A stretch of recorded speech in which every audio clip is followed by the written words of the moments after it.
Kichwa, Kichwa, Kichwa. Kichwa, Kichwa, Kichwa.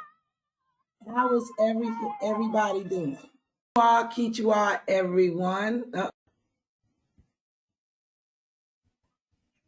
Kichwa, Kichwa, Kichwa. Welcome to the Let's Set the Record Straight podcast show, Conversations with America.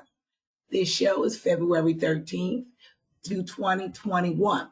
We follow, if y'all are wondering about the date, we follow the indigenous new life cycle calendar. So February is not January or December, is not the beginning of our new year. Our new year starts April 1st. So therefore, just to help people who are following on the other, we put 2020/2021. So for us, it's actually February 13th, 2020. It won't be 21 until April 1st. So, but for those who are following the financial colonial new year, it's the 20th first on their calendar. So the topic of the year has been rebuilding with emotion. And wow, this year has been a really, really power-packed year with COVID-19 and us being forced to learn how to deal with ourselves. So building and understanding your emotions is more important now than ever. So the discussion we're going to have today is the soul food, because our soul and our soul food has been made to look as if it was something wrong with it. But today we're going to look at exactly what was it, what is it, and how we can recoup from it. Because we can't keep throwing out, letting everything get corrupted that we need from our culture, because your culture is how you collectively live with the earth. So we need to look at what was our ancestors actually doing. And we've had some interesting experiences to go with it. All of those people who showed up for the last show, 2 shows, unfortunately, those shows recordings disappeared. I don't know what happened. So we're going to redo them. And maybe next month we'll do community again. And now that you have gotten a chance to think about it, when we do it again, we really should have a hot and heated discussion to keep the podcasters in line on what is community and what should we do, to rebuild the unity that is needed to create community, because you really can't have community without unity. And we're not even making unity anymore on the simplest of lessons. So without further ado, I would like to welcome everybody. And what is soul food? Anybody like to answer that?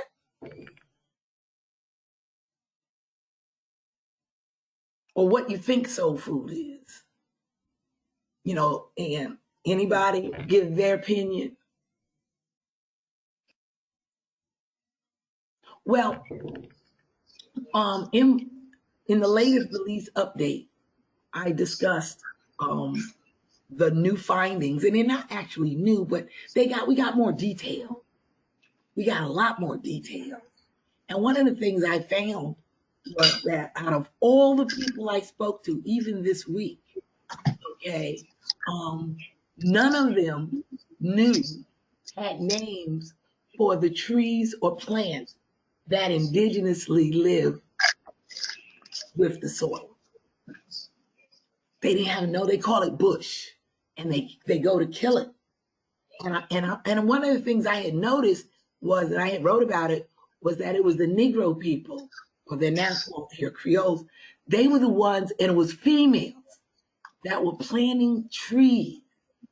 And these trees grow up to a good 3 to 4 stories. They're huge and they're beautiful with these big, big blossom flowers and stuff. And I wanted to grow some, like how could I get one of these? And it was so funny to me because a sister here, she just passed last year, and she was fairly young, and she passed, and when I say young, let me qualify that. She was in her 50s. And I was shocked when I came back to Belize and she was gone. And so I didn't get a chance to ask her more questions, but she had all of the Cersei trees. She had all these beautiful trees.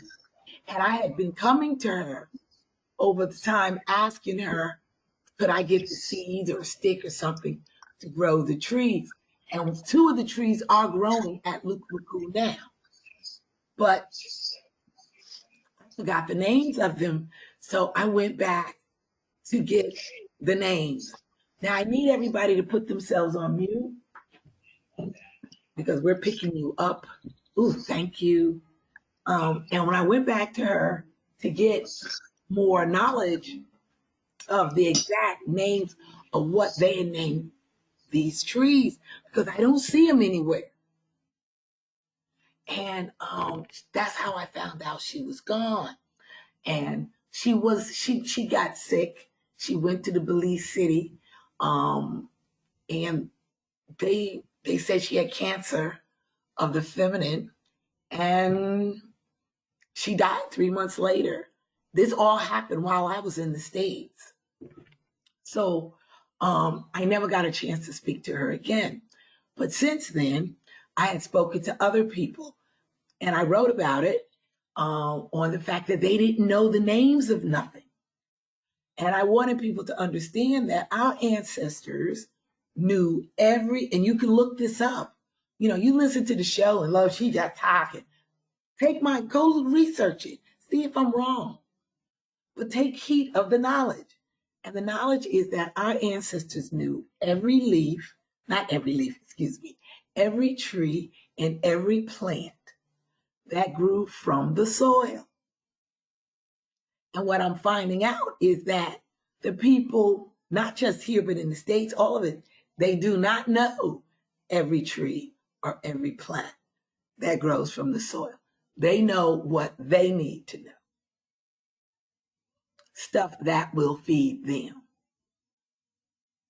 So when we talk about soul food, what kind of food are we talking about? Is it macaroni or cheese, or was it what we would call weeds and bush and stuff? Was it eating the greens? And remember, our ancestors operated from the position, thou, we cause no harm. So was the food we were eating just the greens, and the wild food we would call wild today is actually what soul food is? And that the foods that we need to stay strong have been corrupted. Because I'm real clear. Every day I taste something that's non-organic. When I say non-organic, I'm not talking about it didn't come from a health food store. I'm talking about that it has been tampered with. It has lost its original indigenous quality that came from the earth itself. So, what kind of foods can we eat that will sustain our blood? And what kind of foods should we be eating? Any comments?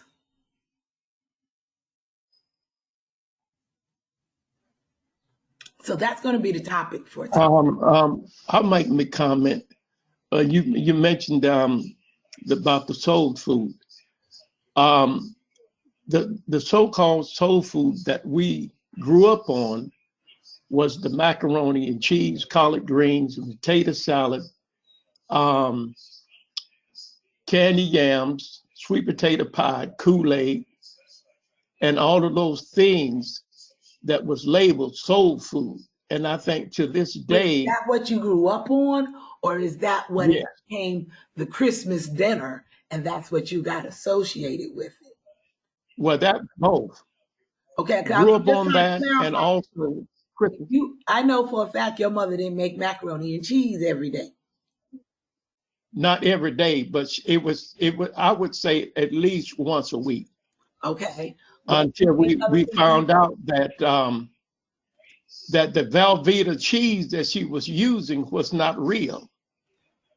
And that kind of curtailed the macaroni and cheese, but went from using the Velveeta cheese to a regular cheese, but it still gave the same effect as the Velveeta cheese in our household, Okay. was constipation.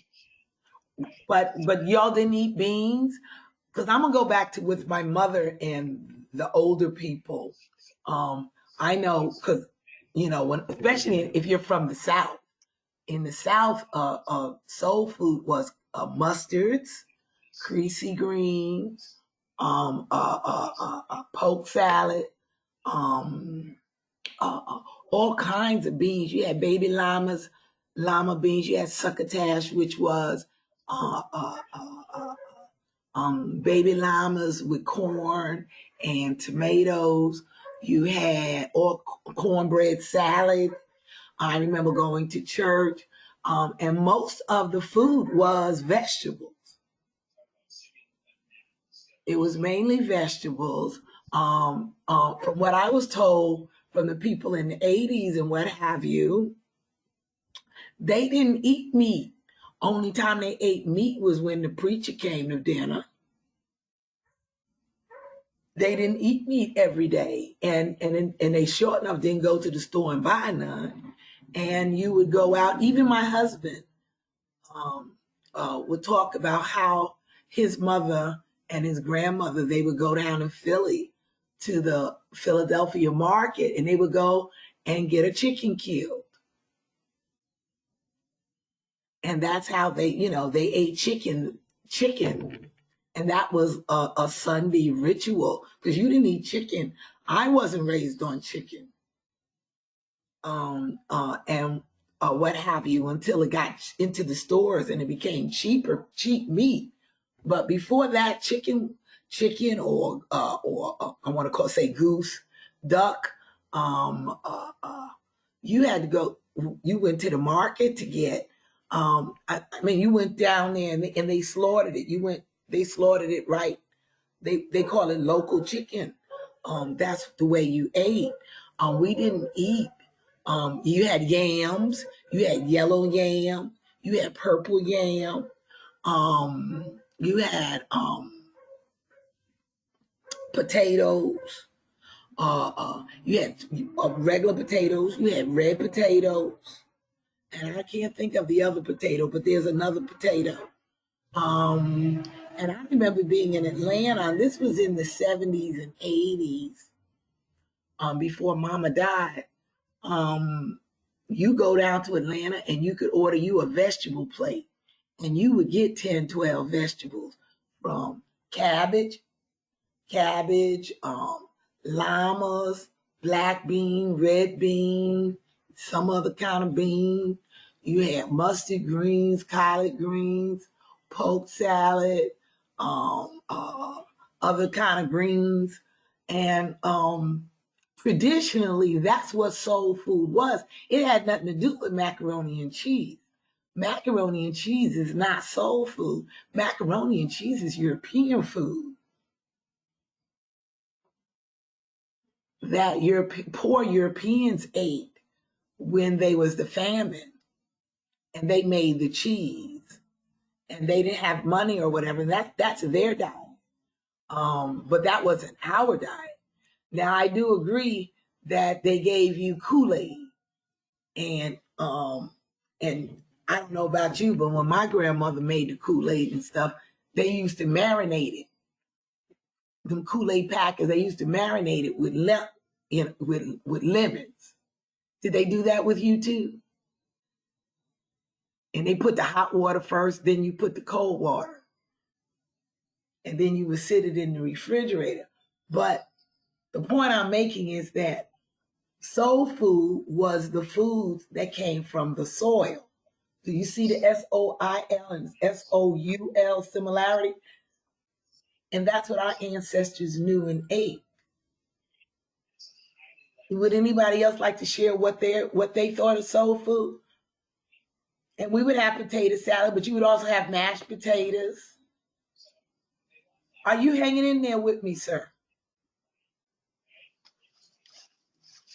Yes.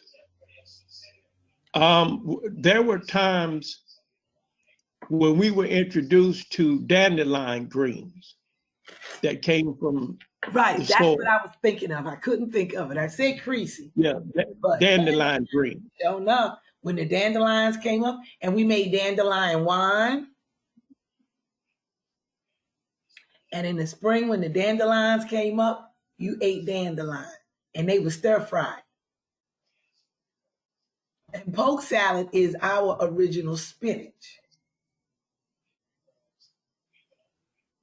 So is with them changing all the foods and stuff, would it be conducive that we learn the foods that grow naturally around us and how to prepare them and return back to soul food? Yes, I believe it did. No, I would, any sisters got any comments?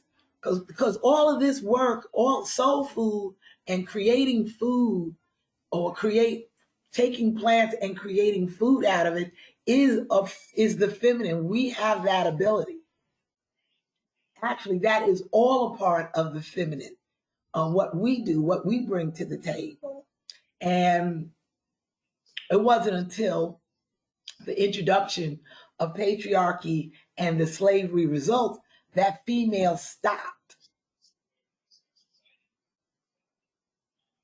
connecting with the soil. And that's something that we may have to do. And we cannot garden, because in the olden days, they didn't have gardens. A real garden is 75 acres. So what they had was patches.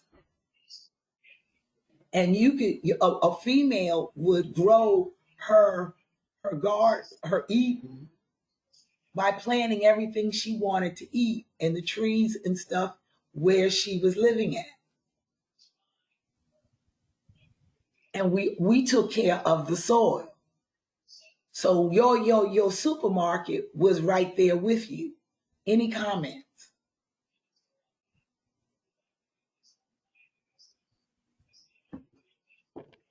Anybody out here working with their garden?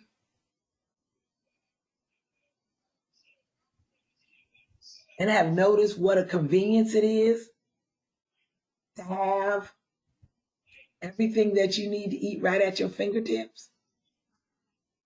And then we would go out into the forest to get what we need. And everywhere we went, especially sisters, we planted trees indigenously. It's real easy to do. Any comment?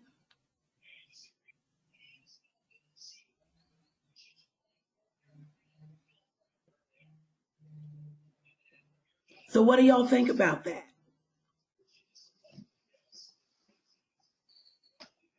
Now, I heard that y'all talked a lot when I wasn't here.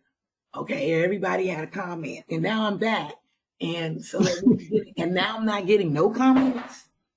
Well, I was trying to wait for some of the female counterparts to say something, being that that's their the forte of what you just discussed. But I guess a lot of them are not familiar with that conversation.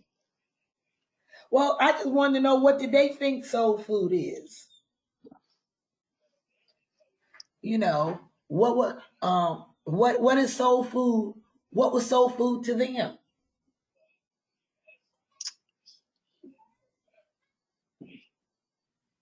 CTA, what was soul food to you?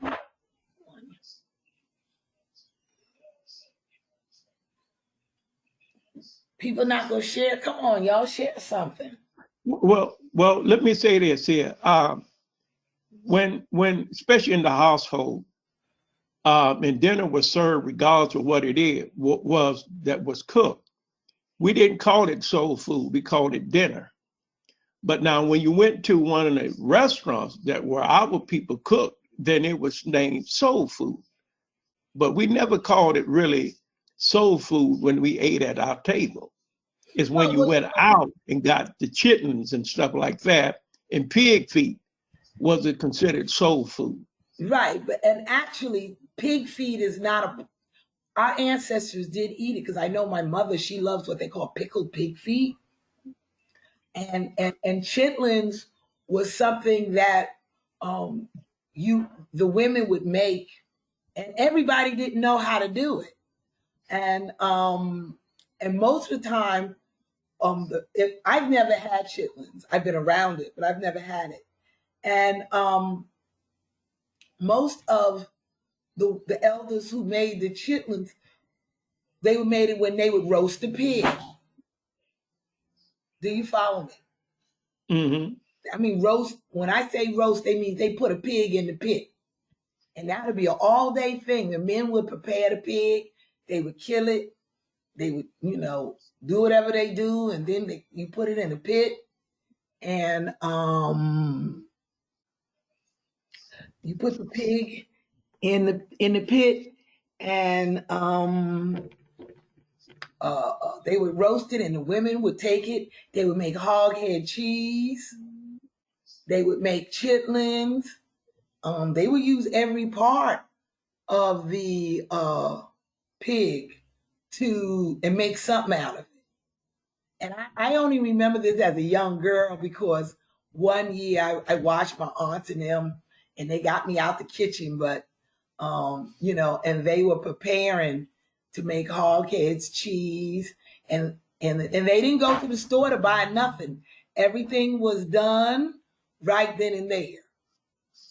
They did not, go to the store to get gel. They used the gel around the brains or something, but they transformed that animal into all these different meals. And it was funny because, like you said, Elder Eugene, um, we didn't call it soul food. No. Okay, I was always Mm-hmm. thought that soul food was the vegetables. Anybody else have a comment? Soul food came around in the 1970s. No, no, no. Soul food was way before the 1970s. I never heard of it in the 60s. Never heard of it. Yeah, no. Soul food was what was referred to what Negro people eat. Now I heard it all my life. The food we ate was called soul food or soil food. Now it didn't become into like its own separate thing until I agree with you on the 70s. It became faddish. Is that what you're trying to say? Yes. Yeah, it became faddish. And I don't know where the fad started from. Because all of a sudden fried chicken became a part of soul food. Okay. And yeah, we ate some fried chicken, but we wasn't fried chicken people. I don't remember going to a whole bunch of people's houses and all they were cooking was fried chicken. I'm just being real. Okay, I'm Mhm. 64, so I think I'm getting there. I can talk, you know. I remember having fried chicken. Fried chicken was almost a delicacy because, uh, um, you know, just like you would have, like when you go to Atlanta and Birmingham and all them, you have a fish fry. And they get that codfish and they be not codfish, whiting. And and men used to go out and go fishing and they get catfish and whiting and stuff, which are not catfish is a river fish. Because we were nowhere near the ocean when they were catching them.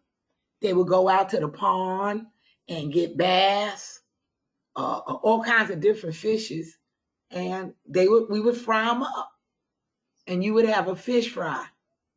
And with that fish fry, if it was summer, you have fried corn and some kind of green. Do anybody remember that? Chet, you should remember because you're older than me. What did your people do? We ate chicken only on Sunday. Mm-hmm. And it That's wasn't right. maybe That's right. fried or maybe it was baked. We only ate it on Sunday, and rest of the day on Fridays we couldn't eat meat, so we had to have fish. It could have been we got a bass like shoepek and gaspagoo Okay. and catfish. Right, and catfish. Now that's what I remember. And you could go to everybody's house and get it. Get some catfish, all the catfish, and chicken. Actually, chicken was only eaten when the preacher came by. That's right. And if it wasn't a preacher coming by a day, you didn't see no chicken. Now it wasn't until my people moved into the city. Well, I guess they moved to the suburbs. And then my father would eat beef. He would eat a steak called cube steak. But that wasn't considered soul food neither. Soul food didn't even include the meat. Another thing, my uncle, who died at 100, he made turkey wings, braised turkey wings every Sunday. Either a braised turkey wing with carrots and potatoes and stuff, or braised or turkey legs. And that was considered soul food. And you always had on the stove about 4 or 5 different vegetables. And he too, they did not go to the supermarket to get no vegetables.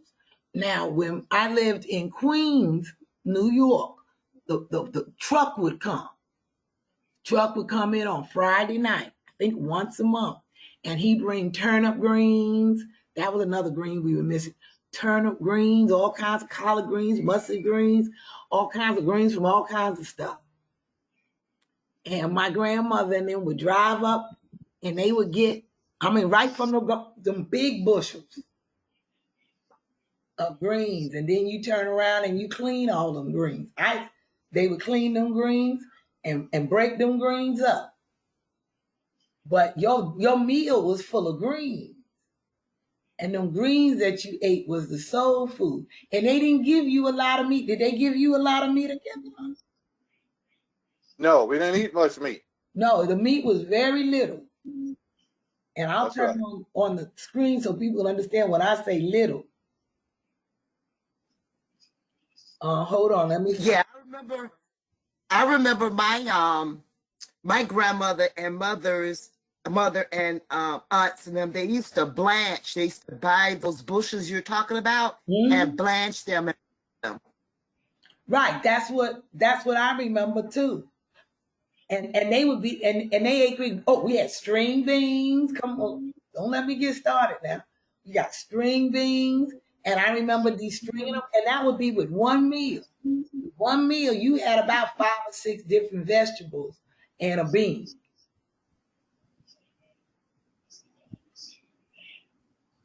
And we We didn't had a lot of okra. okra, yeah. okra. And you know, okra is a medicinal too. Did you know that? Mm-hmm. Oh, you know, you take okra and you mix okra and them greens up and you make a drink out of it and you drink it, you will be, it will refortify you.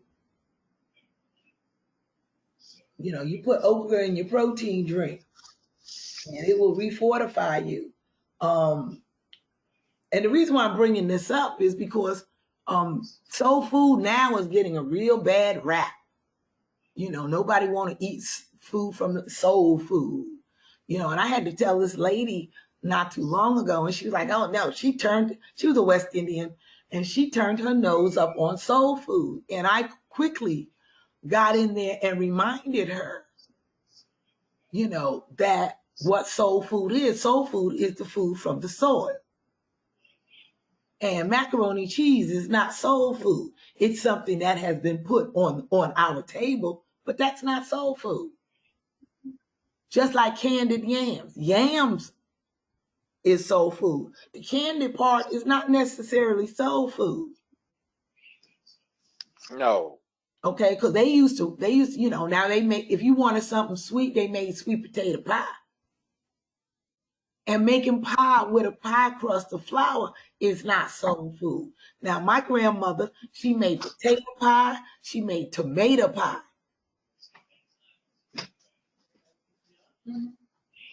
As well as sweet potato pie, apple pie, whatever other pie you could think of. They wasn't into making a lot of meringue pies and all this stuff. You know, and we think that they were, and they actually weren't. That's not soul food. That's something that people have thrown into. Just like when you made corn, or they used to make a bread called crackling bread. You be familiar with that, anybody? Yeah. Yes. Oh Mm-hmm. yeah. Crackling bread. And then they That's right. make a bread called hot water cornbread. Yeah. And that was the bread that we ate. We didn't eat no jiffy, and our bread did not have sugar in it. Our No. cornbread did not My have. mother, you know what, Ambassador? My mother said her grandmother could make that bread so thin and that she had never seen anybody make that bread as thin and pretty and as good as her grandmother. Right, I believe you. And they used to pan fry. It was pan fried. It wasn't Yes. baked. It was pan fried. Um, you used to and not deep fried, pan fried. And today, I think in many ways, that was our what we would call the soul tortilla. Because white bread was nowhere to be found. I remember when Wonder Bread came out, and we couldn't afford to get it. It was a bread called Wonder Bread. Is it still around? It's still around. Yes, it's still around. Okay, I wasn't sure because I don't eat it, but and I remember when we didn't eat no Wonder Bread. I didn't eat none of that stuff growing up, and they had the white boy on it and the bread. And what's so interesting is because I'm here in Belize and I'm watching them implement all these new additives that will break the natural cycle of nutrition. Okay. Just on the bus coming down here, there was a female on the bus and she had baby milk, a can of baby milk in her bag. It was open. And I could see, I was like, oh, okay. So she's bottle feeding. They're bottle feeding. And today was the first day, no, third time I've seen a bottle in a baby's mouth. Before that was something, if you was here 5 years ago, you would have never seen that. Think about it. They didn't even have bottles in stores. And now I'm seeing more and more baby bottles. I'm seeing more and more Pampers. I'm seeing more and more infant formula. And they do all of this through the clinics. these clinics come and recruit these women.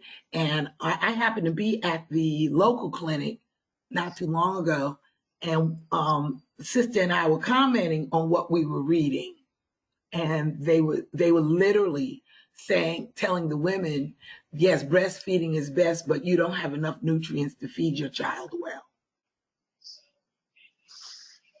And they had baby formula advertisements all on the walls,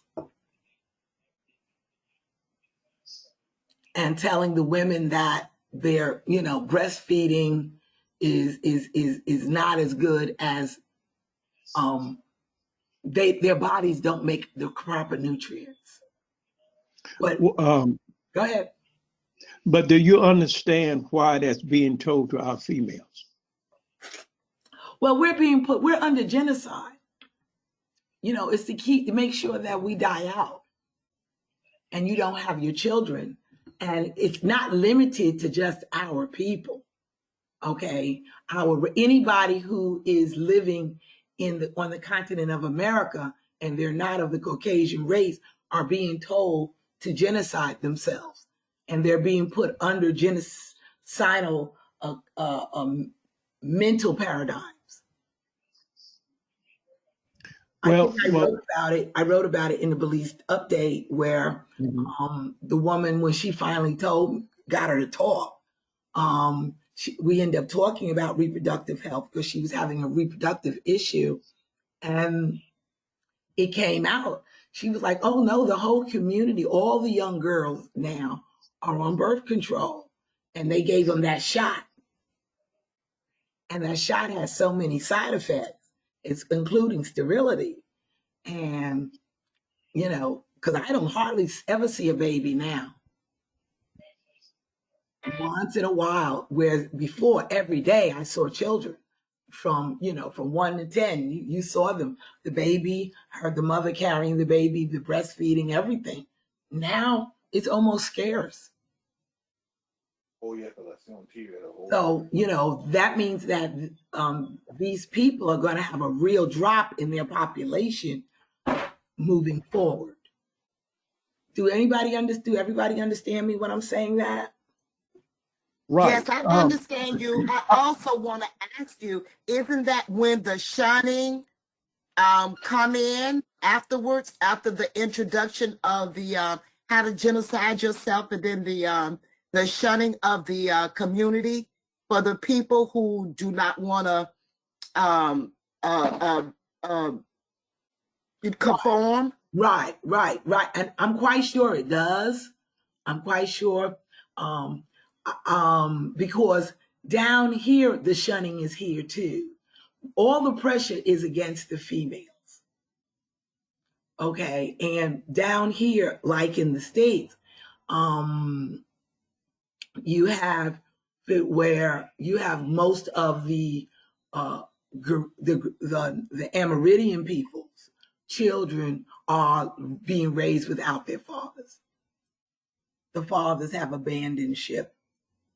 But the only difference is that many of the females here have gotten public service jobs, whether they're nurses or, they're working for the government in some shape, way, or form, immigration. But the point of it is, it's a job and is allowing them to have the income to still sustain children, but they're not having as many. Whereas at one time, everybody had brothers and sisters. And the reason why we're talking about it is because if you see where it started, now you know where we are. You know how you have an awareness of how we got here. Okay. And how the input is. Who did they attack? Who was the influence on? And I would not be surprised in 5 years from now, they will be, shunning the girls for having children. Now, they also tell them that the food that they eat is not good. And I also found that the indigenous people, the Creoles, the Garifuna, their people grow tall and strong and robust. the people who are non-indigenous, and so does the East Indians. But the people who are non-indigenous, who do not really eat green, they're short, little stubby folk. Do you follow me? Mm-hmm. They, Well, they don't eat from the soil. They do not eat mhm. any soil food or soul food. They don't eat it. They may eat a little bit of wild callaloo, which we call pigweed, which is also called amaranth. And they'll eat some of that, which is a high protein. If you need to get protein in your diet extra, I'm telling you, when you start your gardens, make sure you put some amaranth out there. And it's called pigweed. It grows wild. It grows wild in the States too. But I was shocked on the analysis of it, on how much protein that those plants have. So I make it a point to get me some amaranth in me, and it gives you so much energy, as well as my liquid life, as my base. And so with the foods the way they are, what foods do you think we should grow? Can those foods save us? Because a lot of our people don't want to change. And do anybody have any comment about that? Yeah. When you mentioned that they told the females that their body was unhealthy, they're telling them the truth. And the reason I'm mentioning is because you have to look at the environment in which they live. No, I'm talking about Very females here. right, I'm even talking there. about the catchy women here. The catchy women and the Mopan females and all of them, they average 10 kids. I'm telling you, I live with them. They average, for 10 years, they have a baby every year. Wow. And that's the norm. And this is without electricity. They raise healthy, strong. Those kids are bouncing and behaving, and those kids are raised off of masa, they raised off corn. I call them the corn children of the corn. And they raise their children, and they don't eat a lot of meat. One chicken will feed 20 folk. Wow. Okay, and that's the way it was in Brazil too. You didn't have people eating one chicken. I witnessed it because when I first saw it, I thought it looked kind of crazy. I was like, I want to see this. How they gonna feed all these people with this one little chicken? And a local chicken tastes different than a bought chicken. See, when you get a local chicken, that's the chickens that you raise. And I'm ready to go back to the States and raise my chickens again. And when they get old, you're supposed to eat them. You're supposed to do what to them? Eat them. Mm. So they stay. But Go ahead, and then you what I rehab. was going to say, you're going to see more and more of the Western influence in all of these indigenous countries, because when that Western ideology come in about how they to live, they're going to change, and you're seeing them change very rapidly. Yes. And that's what's going on all over the planet.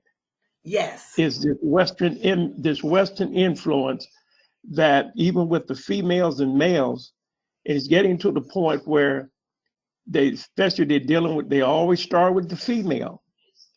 And one thing, they have to drop her birth cycle rate down to almost zero. Well, that's the way it is now. Their birth cycle is not as bad as ours, but I've watched it in 10 years. I've watched, I don't know what it is to see a Garifuna baby. I saw one the other day. Today I saw a girl pregnant, and I wanted to walk up to her and just say thank you. But you never see anybody pregnant, and you don't see no young, 6 months old, 7-month olds. You don't see it. you know, right? The youngest I've seen is about 7. And, you know, it just, they're not having children, and most of them, and it's all over the country. It's not limited to just the catchy, but they were the biggest ones. They were still keeping up that 10 kids per female, 5, 6 kids per female. And they've inoculated, okay, all of these women so that, and influenced them not to have children. Now, what I've learned is that when the females stop having the children, the men stop taking care of them. You hear what I'm saying? The men's change. So there's something that happens when we stop doing our work with nature. And that probably also affects when we stop eating soul food, food from the soil. Because the people who are non-indigenous, the mestizos and stuff like that, they can't eat the food from the soil. They can't eat it. Their bodies do not have the enzymes to digest it. And the flour that they sell us, that white flour, is not meant to be ingested. But then again, if you use toothpaste or if you drink fluoride water, all of this stuff is poisons. And Yeah. you know, there's a lot of stuff that we take and we do that you're not supposed to be drinking, you know, and then the liquid clay really comes in handy because it helps nullify the effects of all this stuff. But for the most part, you can't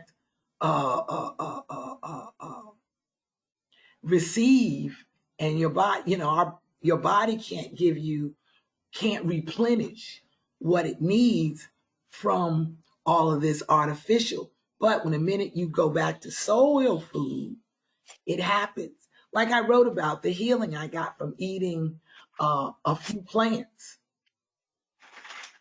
And I have been okay. I've been doing it. The liquid clay liquid life has been keeping me from crashing, far from crashing. And it strengthened me, but to the point where it got the colon. Well, no, that's not true. I was starting to see a big difference, but I didn't see the difference like I see now until I ate those plants. And right now I'm going to make some more tea and stuff like that to stop.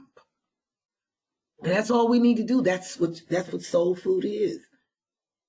Any questions? Any comments?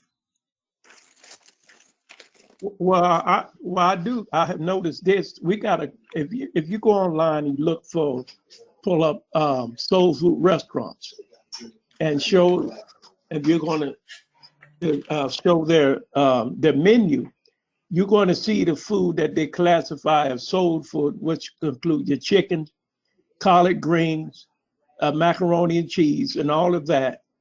Because now the Europeans can eat that and they love that. Right.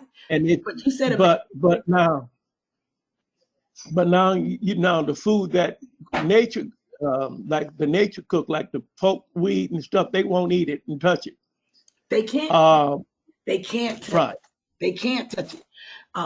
Like I said, when I wrote in Beliefs Update, that it didn't blow my mind and it didn't tell me anything I didn't already somewhat know, but it completed the knowledge cycle. Okay, people from other places cannot eat from the soil because their body minerals don't digest the food. And that's a heavy statement. So here we are, we're eating all this food that we can't get nutrients from. Got deep, didn't it? So we need to get Sure back. did. Then you say you watch that Caucasian, he wouldn't eat the beans. No, they won't touch the beans. And they don't eat the rice either.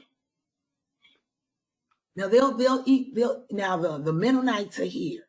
And the Mennonites are using our old-fashioned, I call it indigenous gardening, because that's what I do.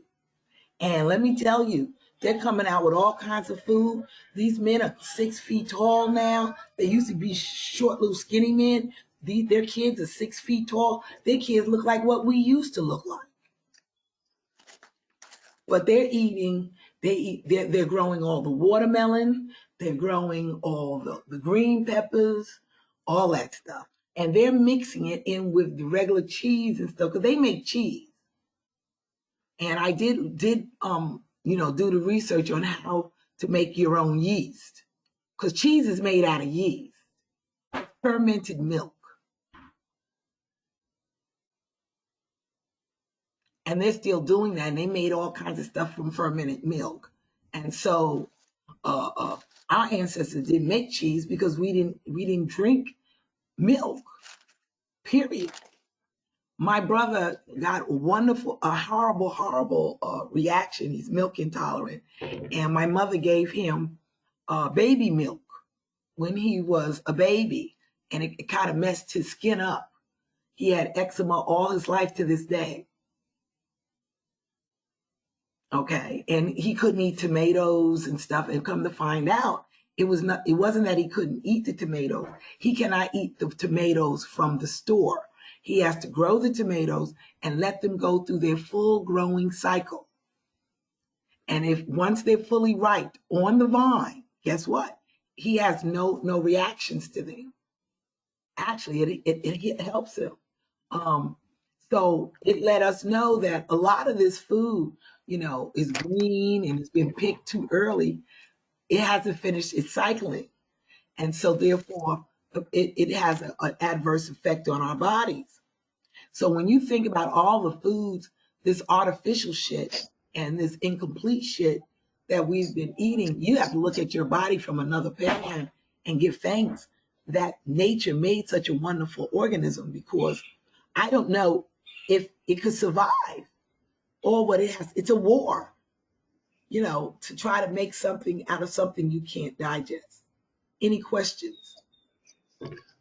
What is your, have you done, what had come across my mind is the fact that I was just reading about what the doctors are saying, since the soil in America is heavily depleted, and we know that we get our vitamins and minerals from the food that we eat. And now they came up with this ideal that you can make a vitamin, and the vitamin is supposed to have the nutrients that you need. What is your take on taking vitamins and minerals that is not synthetic in form? Well, that's what liquid life is. Liquid life gives you back all your minerals. If you notice, you've been taking it, have you noticed how strong your teeth are? Mm-hmm. Your teeth, your skin. Have anybody noticed? I don't know if you're taking it or not. But, and the people who are not taking it, they've lost their teeth. They have dentures.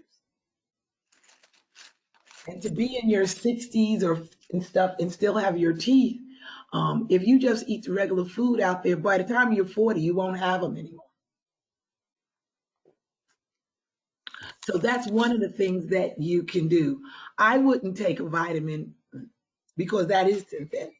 I don't need to take a vitamin, but I will go outside and get some wild greens and cook them up, some what they call soil food, and eat it up to get it. You can get nutrients from any leaf that is indigenous to America. So like black walnut, you can make black walnut tea, you can get nutrients. Pine needle, okay? Pine needle tea, pine needle water. And it's funny about pine needle because evidently all the forests of the Americas are not gone, because they're killing the pine trees, something fierce.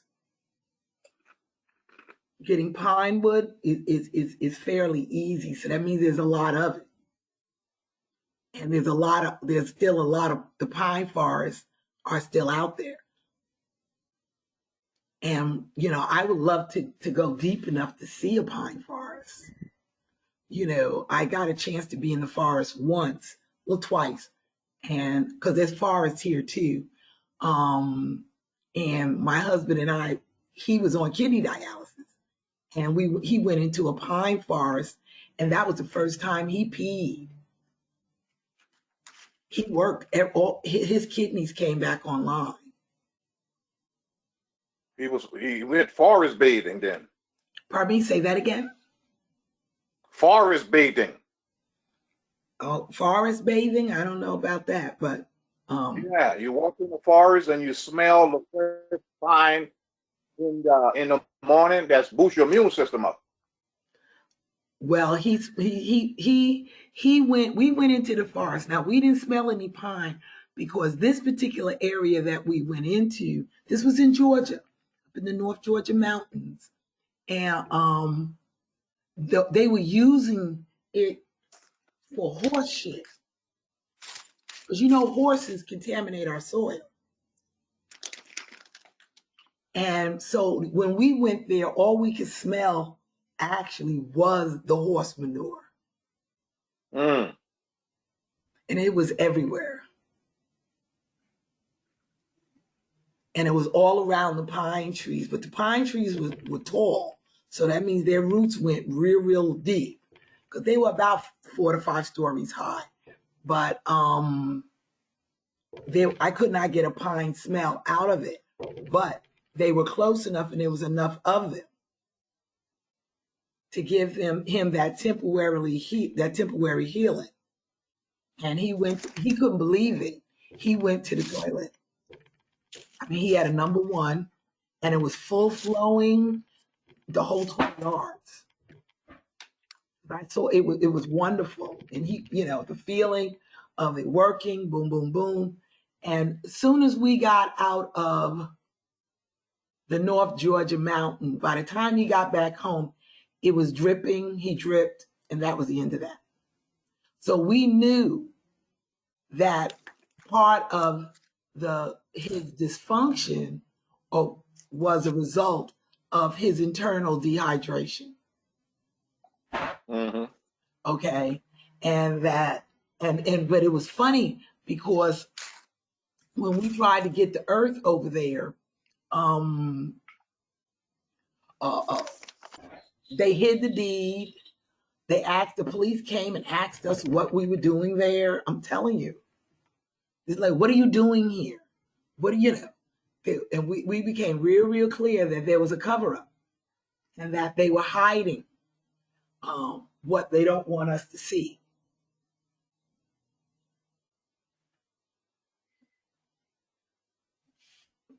And so we were real clear. Looking for real estate is going to get real interesting once you figure out you want forest. Now, there's an advertisement on TV in the States, y'all, that keeps talking about go visit the forest. I'm going, you know, I want to find out where these forests are that they're telling people to go visit. I also think you do it too. But they don't want us to see it. When I worked for Caring for Children, and this goes back some time, they had a function for most of the, I worked at I was a counselor with Caring for Children, and they had a function. And this is when I first left Atlanta, was fine on the path. This is before I moved to Uwaja, blah, blah, blah. I was learning how to I moved to the mountains so I could learn. I needed to see it. I just wanted to be there. And I was in the Pittsburgh Forest, Cullowhee, North Carolina. And I was told we had at this home, we had about 8 white girls and three black girls. And they took the white girls, but they wouldn't take the black girls. And they told me to take them shopping, take them to the mall. What? They took the girls up into the forest, and they had a conversation with them. It was all white. And when those girls came back from that experience, they were looking at us differently. They were looking at, because before the white girls were real, they wanted to be like black women. They were wild. These girls were much wilder than the black girls. Most white girls make black girls look numb, like lightweight compared to the type of violence and the mischievous things that they do. Black girls don't go around burning their houses down. White kids, they're fire burners. They're very, very, very. When they're evil, they're evil. You hear me? They're not nice folks. And so they took these little wayward girls and they took them to the forest and had a conversation with them. And when they came back from the conversation, their attitudes were totally different. And I call it the private talk of giving them giving them the awareness of what is really happening versus what they see. Anybody have a comment about that? Or a comment period of what you just heard me say? Well, I'm just interested in what did they tell them that made them turn different towards you and the other sisters. But it's amazing. I'm glad you brought that up because there have been a lot of TV shows on television concerning the forest, and one of it is to strike fear in the hearts of our people and people who don't go near is Bigfoot and Sasquatch and what they have done. And so when you hear stories of this kind, you don't want to go into the woods no more. And I think that's a scare tactic because now you got this creature, it's half man and half animal. He could pop up anywhere. So they ain't going in there. And this has been going on for a couple of years now. Oh, how a big Sasquatch. Yeah, but they've been around for years. I mean, they were around when I was a kid. I mean, there's nothing new about that. But that didn't stop. I think a reason why our people don't want to go next to nature is because they look at nature as work. You follow what I'm saying? Yeah. Nature doesn't come off as being convenient. But if you want to live, is living, do you see anything on the planet that the planet does not feed? Do you follow me? All indigenous animals of the area can eat the food that grows from the soil. So my take is, if we're indigenous, in which we are, the females, need to return back to creating the food. Our salvation of our bloodlines, of our people, of our kind, of our species if we're going to feed ourselves for the future, we need to start learning how to make food from the soil, from what the soil provides. Any comment on that?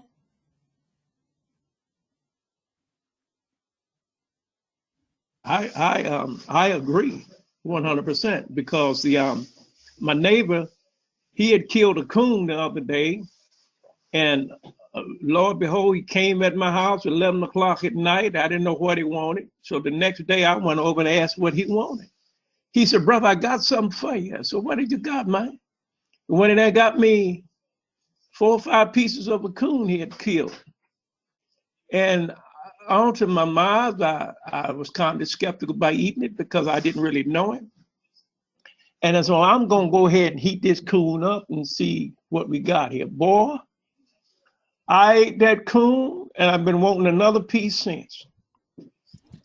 And there's nothing like wild food. I mean, I wanted to go over and tell him I kill all the coon I can find. That was delicious. And I told my wife, we're going to have to get away from eating chicken because it ain't indigenous to us. Plus, it doesn't give you the energy because if you look at the nature of a chicken, it's always running and it's scared. And that's why certain animals don't eat certain animals because of their personalities. Well, I raise chickens, and the chickens that you get from the store are not wild chickens. Right. Okay, wild chickens they're very smart animals. They have a lot of personality, and they actually have unity. I watched all the girl chickens beat up the boy chicken. They didn't get hold of that rooster. They got a hold of that rooster and they let him know who the Must have been about 8 or 9 of them. Okay. And as the rooster got stronger and took his rightful position, because he had to fight the older chickens, because those girls was not giving up. They were like, nah, you gonna stand behind us. But one thing about that rooster and the roosters that was raised with them, they protected those chickens. Those roosters had more guts than I've ever seen in a man. Because they will not bow down regardless of how big you are. They will do something to distract them. They will make you chase the rooster, whatever it is, so that the females can get away. And I've even seen them where the assailant was coming. The rooster got the animal to deter, including us and humans. And the rooster was coming in, and the females went and helped the rooster. Sure enough, they doubled back and they started pecking. So that's how they do. They peck you and they fly up on you and peck. And so, and I was really, really, really impressed on the unity that they had for each other. I've even seen it where they were ravens, and the bird got hit. I think it got hit by a car. It ran into a car. But anyway, it was laying there in the street. Do you know that 2 birds picked one feather, picked one wing, and got the other wing and picked that bird and flew it away? They wasn't going to kill it. They saved that bird. So family means everything. And it let me know that our unity and our, this here, you have a feeling of to protect our collectives and our families and our units. It's not limited to just human beings.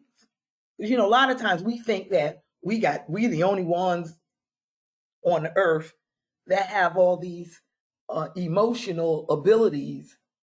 And I'm finding out, no, we don't. We're not. We have everybody's emotional ability, but the animals have it too, and they use it. I've seen animals grieve. One thing that's interesting to me about animals is how they prepare to die. I find that fascinating. Not death, but how they know they're getting ready to go the whole 20 yards.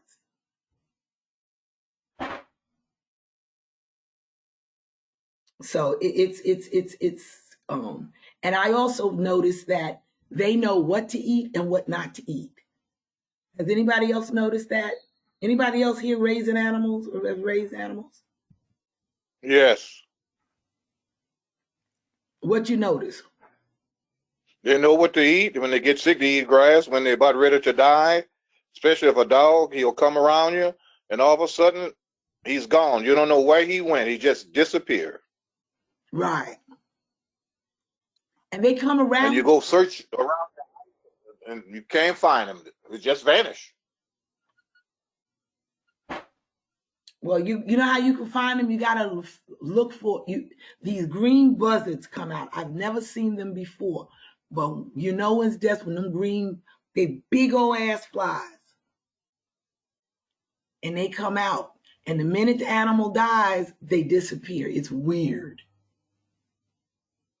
Very weird. That's right. And I know that sounds weird for me saying weird, but I've witnessed all kinds of life phenomena in the cycle of life. And right before they die, they come up to you. They actually try to talk to you or whatever. Mm-hmm. And then they disappear, just like you said. I happened to find my dog when she went to do that.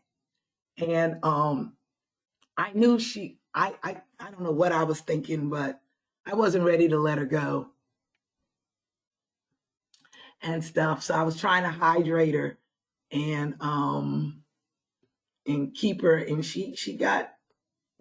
we were there when she passed.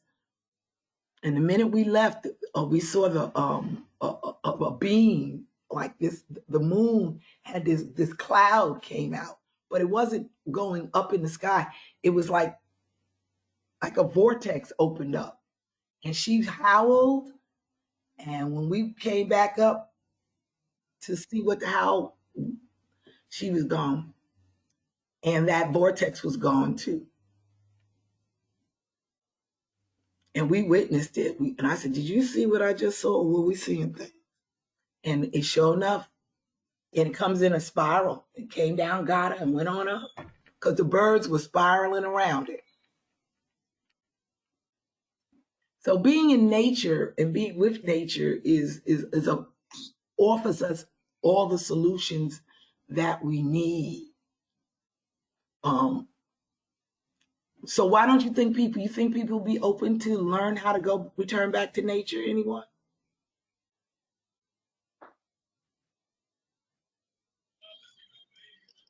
I think they'll be open to it if they just heard what you just explained, and I think if they get comfortable with what it is and what is not, I think they would return because I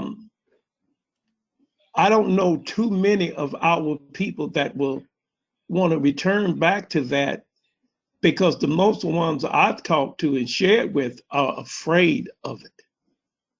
And I don't know why they're such afraid. And they said that there's no connection because I know a couple people that have even sold their inheritance away because they was afraid to go in and they didn't see no value to the connection. So they sold 25 acres for less than $30,000.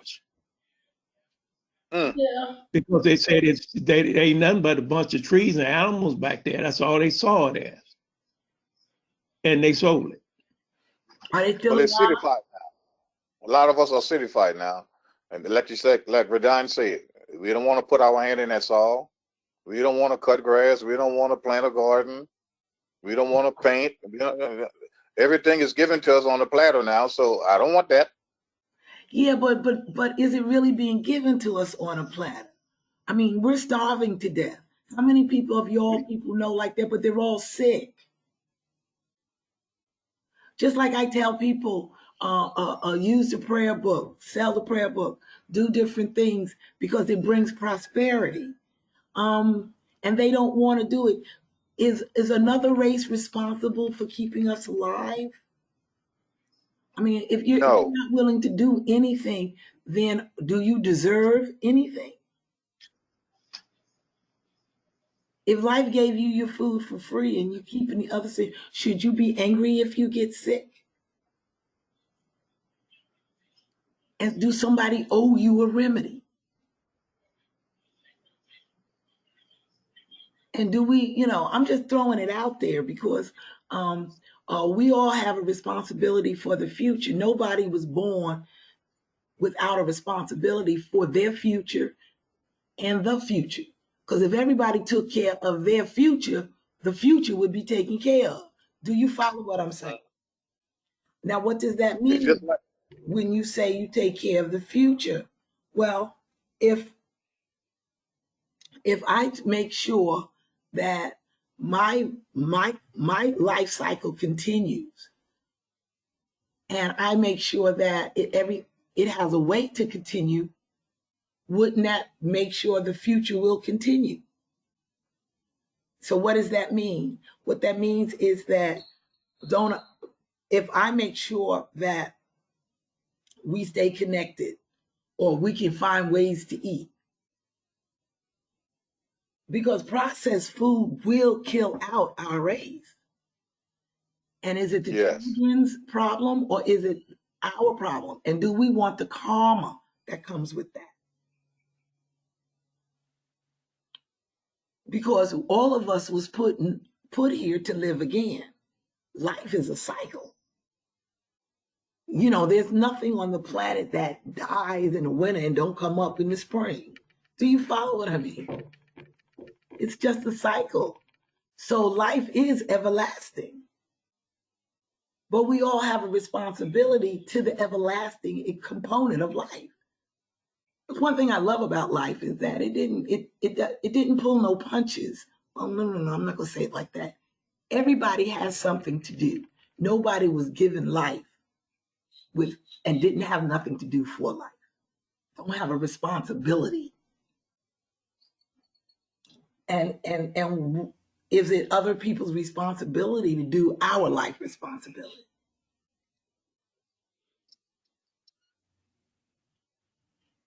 Anybody understands what I'm saying or would like to say what I'm saying better?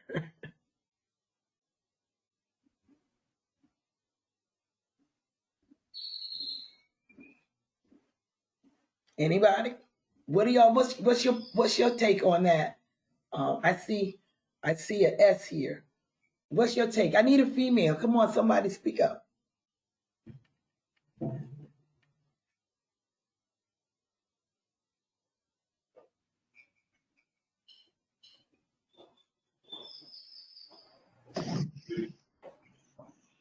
Oh, anybody want to give a comment? What's your take on it, Elder Eugene? No, I had to step away. No, what did you ask? Okay, anybody else want to make a comment? Yeah, what did you ask, RaDine? I was just asking, you know,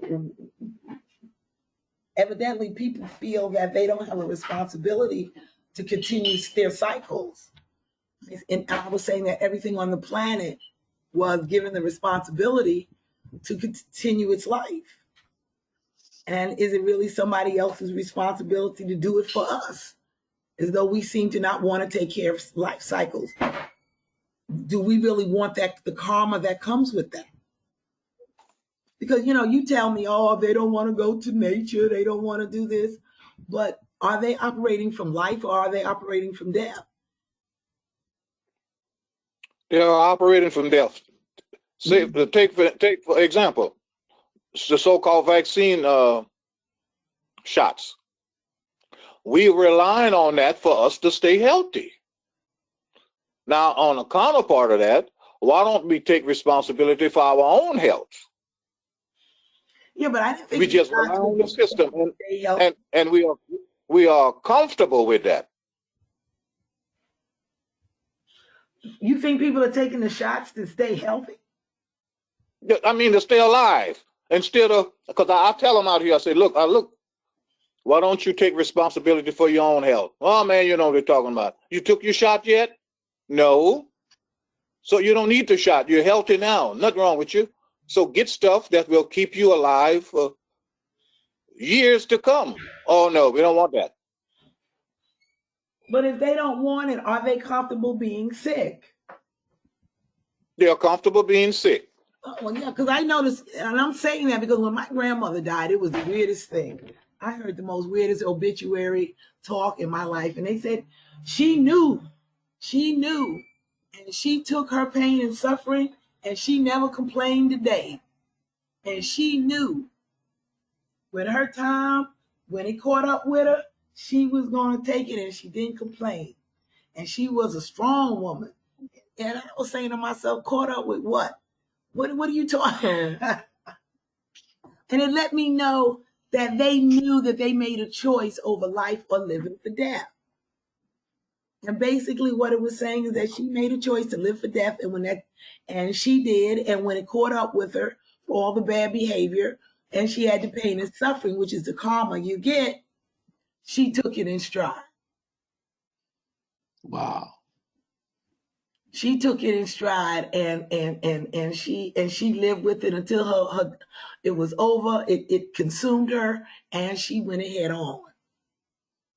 But she did not complain. She did it with an upper lip, and she did what she wanted to do. But one thing she did do was have kids, so at least life will continue. Do you follow me? Yes. Mine will not die because, you know, she was being selfish. Because I don't think you can get, you know, there wasn't no abortions. Well, no, they had abortions. They were just done differently. They couldn't be as rampant as they are today. And because I'm quite sure women had abortions and women abandoned children that they didn't really want. But regardless if they wanted them or not, the children were born, so life continued. Now today, women don't have children. They you know, some of them can't have children and stuff. And our species is going. Our ship is sinking. We may not be here in the future, and if we don't figure out any foods that we can eat, you're not gonna have no food to support you in the future. Whose job do y'all feel that it is to put food on the table and build homes? Anybody? Well, you know, I was just reading a statistic the other day, and it said that there were over, it has increased. That there's over, I think, what, 700,000 children in foster care, and the majority of them are our children whose parents don't want them, or situations has occurred that they have no home, and they're looking for people to adopt these children to take care of them. And they said that the blacks, what they call the black children, black people don't want them because they know ain't much money being made from them, and they're hard to deal with because a lot of these children have emotional scars that the people homes that they're trying to go into, they can't handle them. And I think I've talked to females, and they said they don't want any children because they said they don't want to raise children by themselves. And most men will not stay around long enough to even put a ring on the finger. They get what they're gone, and if she's pregnant, they're gone. They don't want that responsibility. And this is causing a great effect among other females to not even birth children. Well, And it's a like huge what problem. I'm saying, that's genocide. We are committing genocide on ourselves. Yeah. Yeah, But there has to be a solution. I'm gonna be honest That's with you. genocide. If males and females understood that prosperity comes through children, if males understood that their prosperity comes through the families that they protect, that they build and they protect. We are a poor people not because of just money. It's the way, it's the selfishness and the narcissistic attitudes that we have adopted. You go on Twitter? Yes. Oh, okay. Okay, and which has done it. I'm not going to keep saying what females won't do because I'm really clear that a female who is not willing to have children is going to have a much rougher time. And I, as a mother who had to raise her own children, and I'm going to be honest with you, the most saving grace in my life and the most wonderful thing, the most positive thing I've done is have my sons, that they saved my life.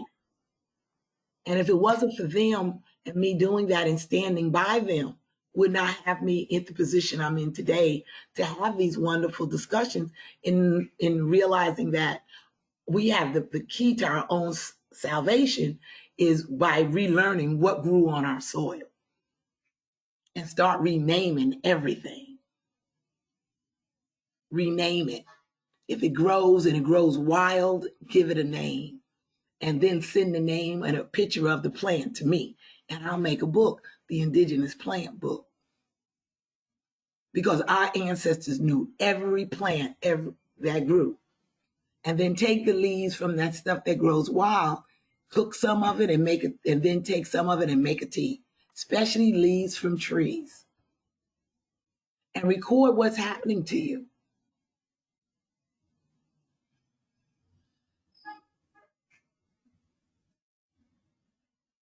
Because that's what all the teas and stuff for our people, the soil. Soul food will be our salvation. And you don't have to go no place to buy it. You don't have to, it's not expensive, but it is the answer before somebody makes it expensive. You know, I've been listening to people who go to health stores, and I'm always amazed at what they spending $20 on. And it's something wild, you know, that grows in the tropics. That's not considered food, you know, and so they could get tons of it for free, and then they sell it to you for $20 an ounce because you don't eat anything unless it has a label on it. And if it comes from a person like that, it's indigenous, we don't want it. But yet we'll go to a health store, and if it's packaged, I mean, I've seen people eat stuff that you're not supposed to eat, and they just packaged it up and threw it out there to them, and people ate it. People spent the money and bought it, told them that it'll get rid of this and get rid of that. Any comments on that last statement I made? You're right, because the knowledge of what's what in nature we don't, including myself, we don't, because like I showed Reggie this past year. I said, Reggie, look all of that red clover in that field. And I said, if you see an abundance of a plant growing, I think nature's giving us a clue. We need to get that. And I've seen a lot of the elderberries last year. The year before last was even plenteous. And I noticed this stuff that when I see an overabundance of something growing, I believe nature is telling us this is your time to harvest. Right. And a lot of the plants that you pointed out to me, I'm beginning to notice that it's like on one of the main routes here, Independence, and every year I see this is Murdoch, that burdock. It grows in abundance, and they keep cutting it down, and it grows back even more. Yeah. Right along, I said, look at all that burdock. Yeah, you But can me. Huh? I said, you know, you can always collect it for me. Yeah, from now on, when I see it, if I got time to stop, because I'm gonna go over there and get some of that. Just like you taught me how to that what they call it, we planted, got it from the, what is that plant we got up here, Poke? mullein, yeah. Oh, And mullein. ever since then, we've been getting that mullein, boy. And I make my own tea now. Right. And I collect the, I still got a basket full of the black walnuts. And in the health food store, what they call the health food store, it's like $22 a pound for the black walnut when nature give it to you free. Right. And that's what we need to understand. And we need to be quiet about it. And when I say quiet about it, because the minute we start reharvesting what we need to raise our kids and to be strong and continue our longevity and vitality, they're going to find a way to destroy your ability to get it. And we say, Yeah, yes, you know, yes, why are they right. so successful? Why Europeans and the government and all this is very successful is because we're not having we don't see the war that we're in. We don't see the war that we're in. So we have to change our perspective. And I think that a lot of the people are just scared of that. They are very, very scared that if they have to change their perspective, they got to deal with reality. What's your take on that?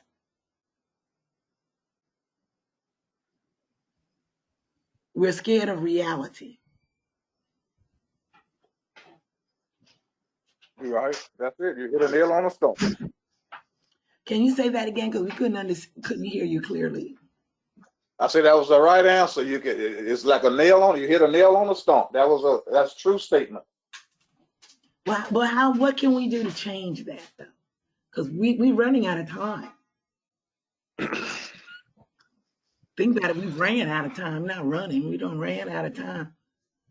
And I'm not interested in seeing a whole bunch of dead people.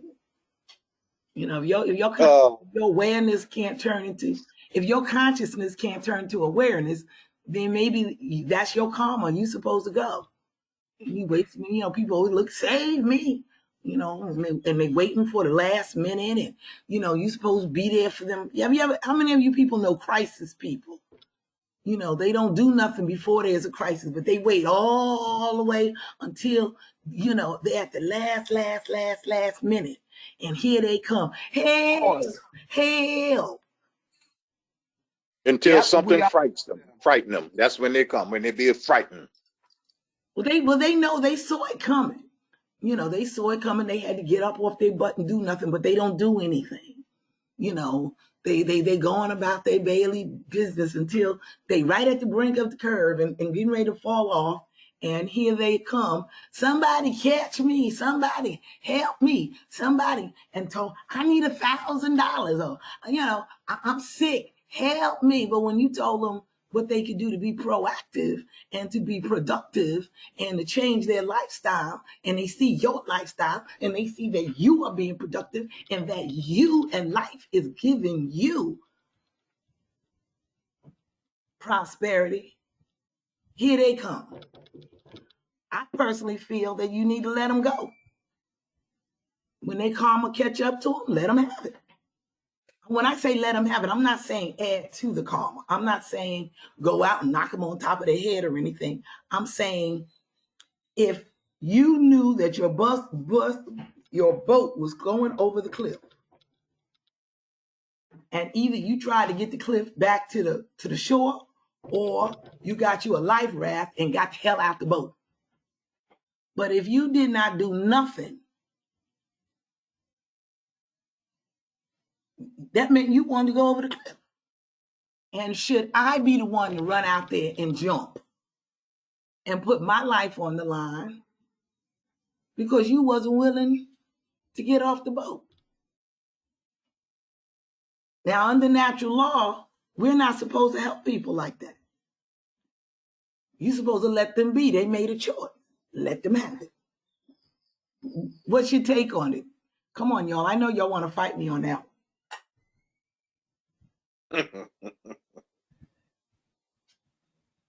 Come on. You don't be laughing.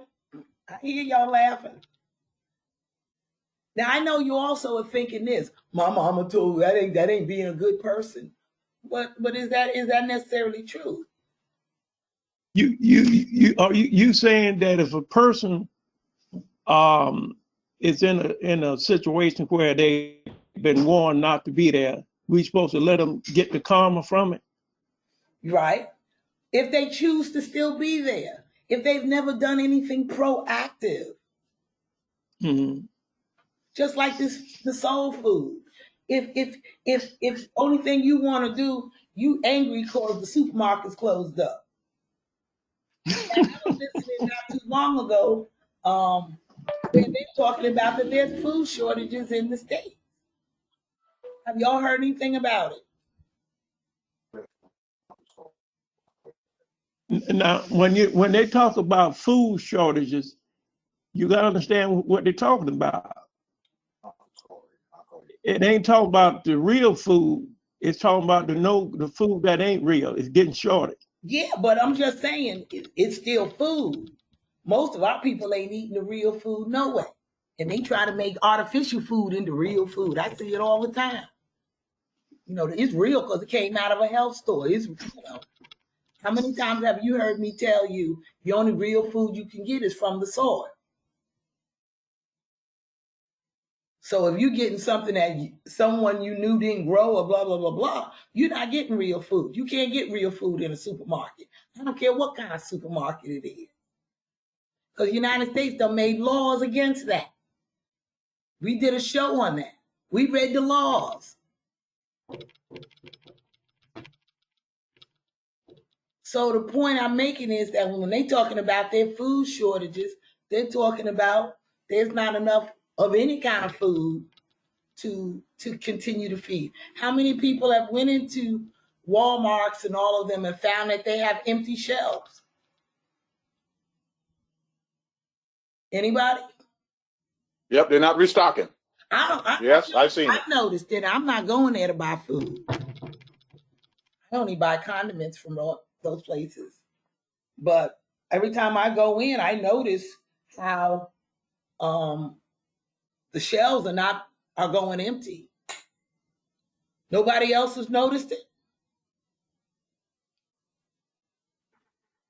Especially if you go. Some Krogers have it. Some Krogers have it. Yeah. You know what it was running a shortage of? Canned goods.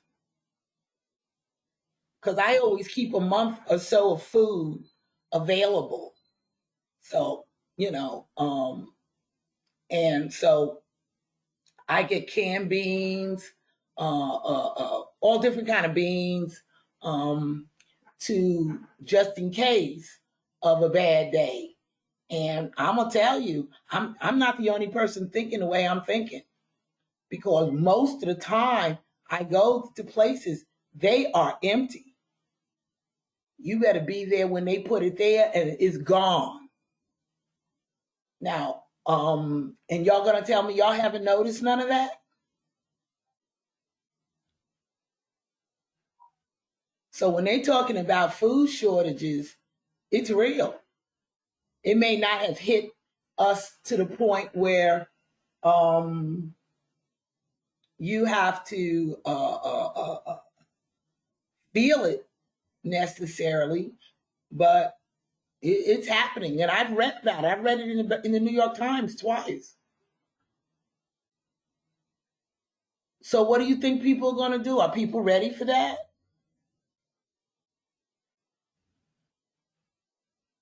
Hey, Ambassador. Yes.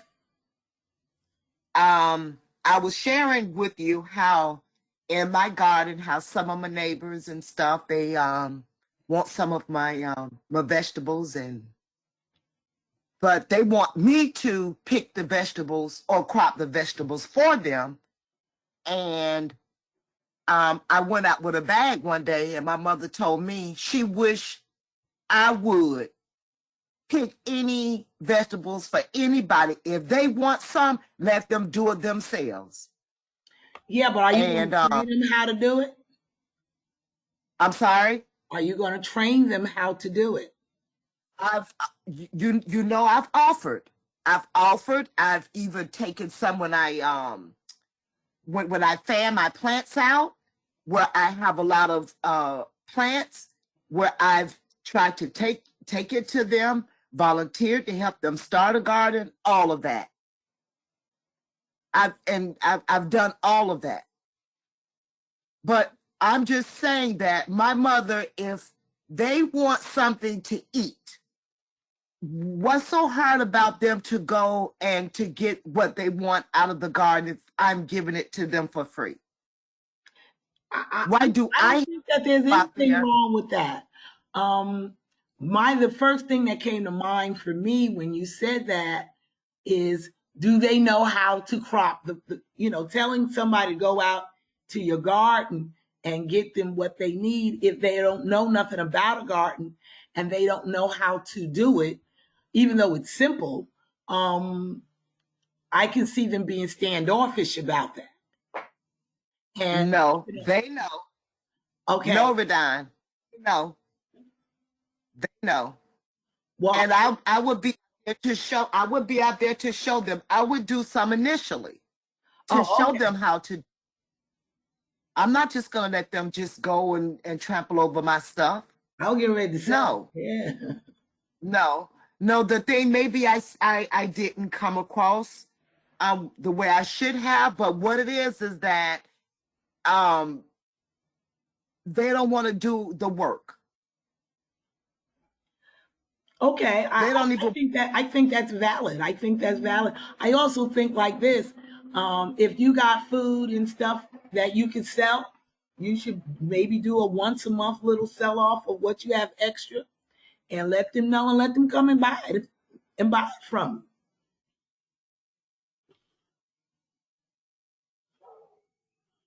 Do you follow what I'm saying? I follow you. I would sell it to them if they're willing to pay for it.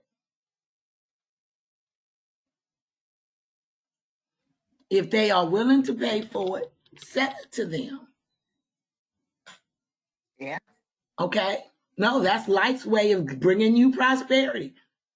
On that note, I want Yeah. everybody, I want to make a note for those people who are in the podcast and those people who are listening, that we will have the prosperity garden this year, and it's going to start in May.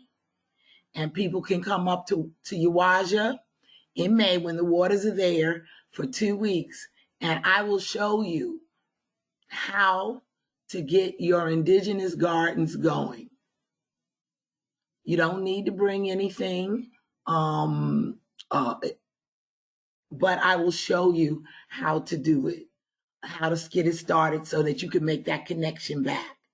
If you've been scared, okay, if you don't know how to garden, this is the time to come. We show you exactly how our ancestors did it, and you'll never be scared nor go hungry again.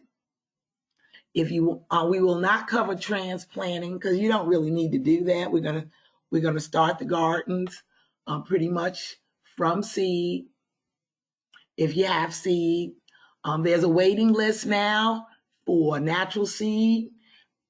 You haven't been to FEDCO. If anybody's been to FEDCO, you will notice there is a 3-week backlog. So the fact that people don't want to become involved in finding ways to grow food, there are a whole lot of people who are not thinking like you are taking full responsibility of their food source. And if they're willing to buy stuff, we'll sell it to them. Do you have a problem with selling stuff to them? No, I do not. And I would sell it to them for low, quite lower than what they would have to pay in the supermarket. It don't make a difference. I'm just saying, if they don't want to go. You know what? I'll even barter. One of my neighbors, she loved the turnip greens that I was growing one year. And because she liked the little bulb at the root of it, I forgot what you call it, but the turnip greens. And she used to always give me the money to buy some more seeds and stuff like that because she used to love those. Because I didn't necessarily eat them. Well, I didn't eat them, but she did. So she used to love to come in my garden and get some of the turnips. Right. And that goes back to what I was saying before, how turnips was something that our ancestors ate. Our ancestors ate everything green out there. Okay, that grows wild. It grew wild because our ancestors actually didn't have gardens or what we think of a garden is today. Your garden was life itself. It was nature. So we only grew personally what we liked around us. Okay, so something that like I'm growing not garlic. I should plant some garlic though. I have a lot of ginger. And there's nothing like fresh ginger. And I go out there and I get a little bit and I leave the rest in there for another rainy day. But it's nothing like having ginger and garlic and mix them together and make a paste. Boy, it seasons your food so well. That's all we did because we made our food. Everything was right from what the earth gave us. And I'm glad that you have a garden. And another point I wanted to make real quick was Eugene had said earlier about he had the coon and how delicious that coon was. Men are going to have to return back to hunting. Now, I don't eat chicken in the States unless I'm going out, because when you go out, that's all you have a choice of. But we eat deer. I thought that's all you ate too, was deer. That deer sausage is good. I get some from down south in close to Mobile, Alabama. Yeah, but you can get deer. We eat deer. Yeah. We eat deer, and deer, that's our meat. And deer and wild turkey. And I would like to Oh yeah. turkey. Yeah, raise turkeys. Last time I tried to raise my turkeys, a fox got them. So I'm still waiting for the dog to come in so I can give him some more turkeys. But yeah, having wild turkey and stuff. And I've been in Brooklyn, New York, where I've seen the people grow their chickens and stuff right in their backyards. And then you take the manure and everything is cyclic. So once you understand the cycle, there's no reason why we should be hungry. There's no reason why we should not have the nutrients for our children and our grandchildren. And I agree with whoever said it earlier that we may have gotten lazy. But I also know this much. Are most of your friends sick? Anybody? Yeah. They came down with COVID with pneumonia. Yeah, but I mean, before COVID, aren't they sick? Yeah. Yeah, they say, yeah. COVID is just new. Most people, I was talking to somebody the other day, they got Bell palsy and everything else. And that's all of these things are a result of dehydration and the fact that you're not getting enough moisture from nature. If you're a dark-skinned person, you should be taking pine needle juice every day, keeping moisture in your body. And do you find that the people are not interested in that? They're not. Well, a lot of the people, like the hunting club I'm a part of, and I was drinking that pine needle water in front of them. They said, "Man, look at that stuff he drinking. What is that?" I said, "Something for the soul." And I told them what it was, pine needle. They turned their nose at me until one of the guys went online and looked up the benefits of pine needle water. He was shocked, and they repented and said, "Can you find us some pine needles?" I said, "Go out there and get it in the tree, off that tree up there." He said, didn't realize he had about 21 benefits of pine needles and high in vitamin C. Yeah, they keep the And moisture in our bodies. And that was what I love pine needle as a beverage. You don't need no sugar or nothing in it. You mix it with a little bit, you let it soak and you put a little lime in there. Shoot. Honey, that's better than any soda you've ever had. So a lot of the point I want to say is that maybe we need to consider nature. And if you listen to this conversation that we're having, nature is the only salvation that we have. And the people who are not interested in living, let them die. Because I hold people accountable. If I come up to you and share something with you and stuff like that, and then you turn sick and stuff, and I don't mention it again, because that's your karma. That's what you've asked for. I just had a friend here in where I'm at now, and he gone. He's gone for sure. His life has changed. The medicine caught up with him. And it's sad. It's sad to see people go out like that. But should we get involved in their karma? Somebody give me a take. Fellas, do you think we should get involved with their karma? well, how do No.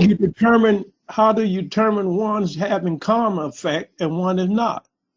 Well, if you're not having a karma effect, your ass is fine. It's real easy. Karma's not hard. Okay. If you're about life, then you will be doing things to preserve and sustain your life. Am I right or wrong? Now, I agree. if you're not about life, you're going to be doing things that bring you comfort and doing things that you want to do at the expense of your life.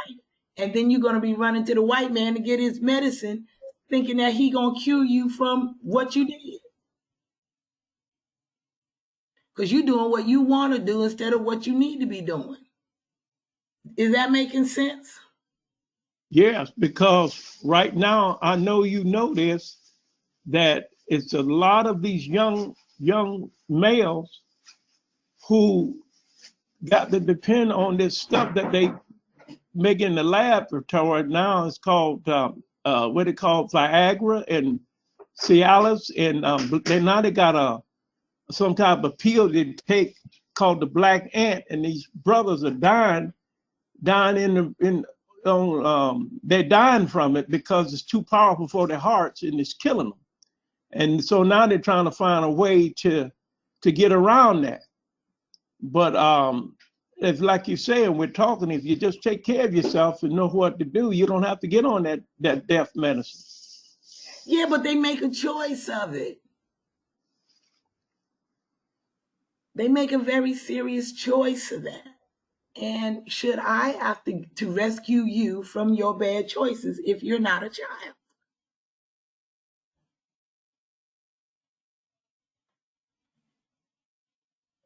No. That's all I'm saying.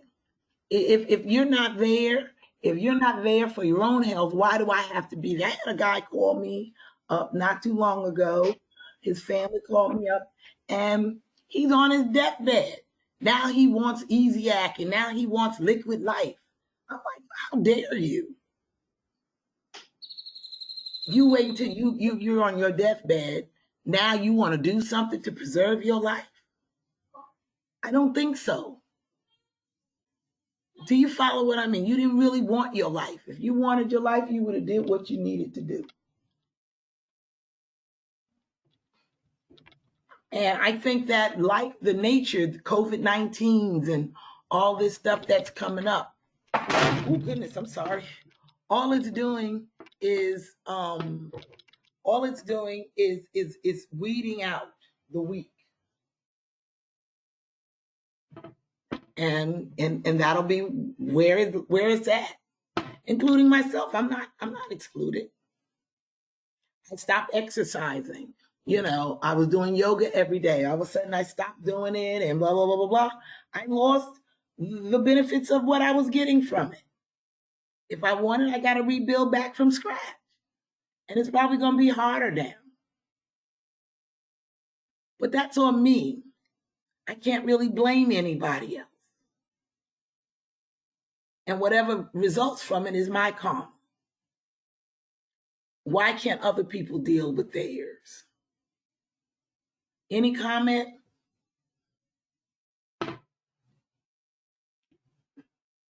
Should we save people who don't want to be saved? You're not willing to grow no food, then you ain't willing to eat. You ain't willing to go out in nature, then maybe you don't want no food. And if That's a hard question to answer because you want them to get on the bandwagon. You preach to them, then you go back and preach to them again because you want them on the bandwagon, and it's gonna hurt. It's gonna hurt. I ain't gonna say hurt you, but it's gonna be like a sour taste in your mouth that they didn't get on, and then you got to move on. Yeah, but my thing is this: do we have to save them? I tell people, once you tell people the truth and stuff, because Black folks, and it's not just Black folks, but they come with all kinds of prejudices and discriminations. And by the time you add all these prejudices and discriminations and stuff like that, they have no knowledge, okay, and they don't know how to do nothing. And so if they're not willing to return back to any kind of reality, should they be saved? Because nature can save us. But if But I can take you to the water, but I can't make you drink. If they're not willing to drink the water, are you supposed to push them in? No, but you know what? If they have uh uh if they could compensate for their recovery, I don't see, I mean, if they make an investment, if they're sick and they make an investment through some of the natural medicines, something that is going to extend their life, I don't see a problem with them making an investment. No, I don't either. That's what I'm saying. But they got to make some kind of investment. I like the word investment. I don't know why I didn't use it. Thank you for you sharing that. But you're right. Should you, if they're not willing to make an investment, I don't think anyone else should have to make one. And the reason why I'm sharing this, and you're like, what that got to do with soul food? Because as things get tighter and tighter and tighter, okay, and people start falling, and they starting to see that they really can't get that, they will have to make choices of the investments of what they're willing to make. And should you always have to be the one to make the investment for them? You have to care for them more than they care for themselves. Because No. you're a life person, you're supposed to value their non-life person. And I'm saying this, No. and that's all I'm throwing out there. Do we have to save people who don't want to make an investment? And a lot of people have been raised to not make an investment. You know how many people we know that are looking for somebody else to do something for them? They waiting for somebody else, including myself. I didn't build my house. Why? Because I wanted people to help me. There ain't nobody really helped me on this one. So now I decided I don't care if they help me or not. I'm going to take what I need to do and go ahead on and do it. And life will send me to people so that the house will get built. That will help me. And let go of some of our ideals. Like, I would love it the community be this and that, and let it go and just say, it's not going to happen unless we make it happen. I was listening to a female the other day who was being celebrated, and she was the first sister to be a news anchor. And I remember seeing her years ago. She was in the 70s and stuff. And on ABC and what have you. And they were asking her, because she was the pioneer who opened the door for the Monica Kaufmans and stuff like that. And she said nobody would help her. She said she had to do that struggle. She said nobody would help her. She said that was one of the things. She realized that nobody was going to help her build anything. So she had to do it herself. And when I heard her say that, I understood that what we're going through is what everybody's going through. But the people who actually take the steps forward will be the ones who receive the reward. And when you get your reward, yes, I'm here to help others who are willing to make an investment to help. But that all the dead weight people, you just got to let them sink to the bottom of the ship.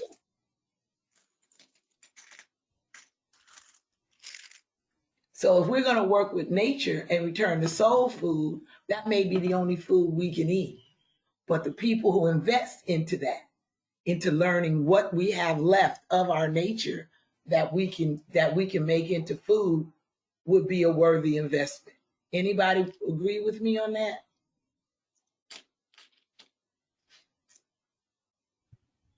That sounds good. Yeah, I agree. So Sounds good. What I'm going to propose is that everybody go out to your yard, All right. Go outside on your soil and what have you, or whatever, and start looking at what's growing around you. I'm going to give you a natural secret. If it's growing around your house, okay, it will heal you. Take the moment to take the leaves and make it into a tea. And let's see what happens. And hopefully next month, when we come back on, we can talk about what new soul food we have found. Have anybody agree with that? And each month we'll come up with some, everybody brings something to the table of what soul food, what new plant they found.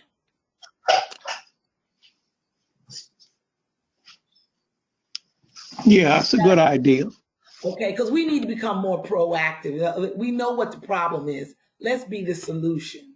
So we're going to look for soul food. Let's see what surprises we come up with. And fellas, y'all need to find some new meats that you can eat. Maybe eat a squirrel. But I know coon is good. I know coon. And shoot, I got 10 of them over there. You want some more coon? You gonna clean it? If we get it, you want to clean it? Yes, I'll clean him. I know how to clean him. All right, because I got 4. Now, if I clean him, I expect y'all to cook him. No, I got 4 of them at the house. Remember, Lazar shot too. Right.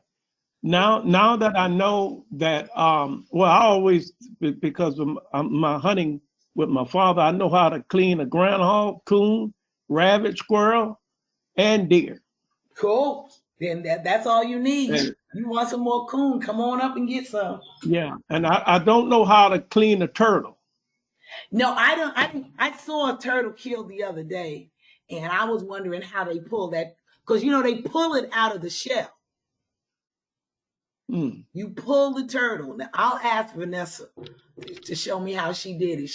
I just had turtle the other day. I had turtle and I had pig too. They raised the pig and then they slaughtered it. And it was a good 200-pounder. RaDine, what does a turtle taste like? It tastes like a cross between chicken and frog. I knew you're going to say that chicken. I I know never it had. No, I it never had tastes right. frog. It has Thing tastes like chicken. but it's not. It actually tastes like iguana, but iguana tastes like a mixture of the two.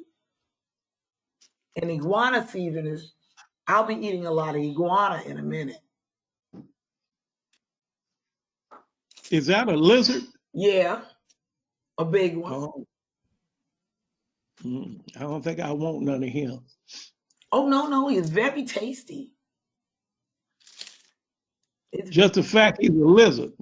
No, honey. And they're easy to catch. They real easy to catch. And they tie their fingers up. I mean, they tie them when they catch them. They tie them by their fingers. No, and they're big, so they're not like little tiny things. They're big, and they catch them, and they eat them. So Elder Jean, are you gonna put an apple in the coon's mouth? Now, what would be the reason for putting the apple in his mouth when I'm cutting his head off? I don't know. What animal is that? A pig. That hog. A what? They do that to hogs. Yeah, they put an animal in an apple in their mouth. Now, Okay. what I was told, if you want to really put some taste into that coon and take the wildness out of them, the one guy said you take sweet potatoes and put around one side of it and white potatoes on the other side of them and let that cook together. He said then you wouldn't know you was eating wild coon. Oh, okay. Yeah, but y'all don't go ahead on and put in vinegar and water. Apple cider vinegar. to draw the I'm gonna have to ask my neighbor what he cooked it, but that coon was so tender the meat fell off the bone. right, because that's they do get tender, and you I know that if you put I use lime. Lime makes it very tender too, but that's for here. But I'm assuming you would use apple cider vinegar. Ask them, and we'll do a little mini indigenous cooking. But I think that we had a wonderful show. I think our time is up, and we brought up some wonderful topics. Like I said before, next month we're going to go back to what is community. And Elder Eugene, would you run that one like you did before? Because it was very, very. I got the response I got was wonderful, and that we will put it on the Let's Direct It Straight on the new website, so people You can. want me to get? I didn't click to run what? No, when you did what is a community, we don't have the recording, so I would like you to Oh yeah, do it over again, oh yeah. I hear what you're saying. because that was all the feedback I got was phenomenal from it. So definitely I'm asking, would you redo it if we did that for next month's topic? Yeah, All right, yeah, cool. we can. All right, so we got a Mhm. plan. So without further ado, I'm gonna end the show. It was a wonderful topic. Like I said, everybody go outside and look around you, and take the leaves off of it. Don't kill the plant, and boil it and see what you got. Let's find our soul food again. No, I will do what the devil never did. I'm gonna let you go. Eat your way. Get your way. Get you.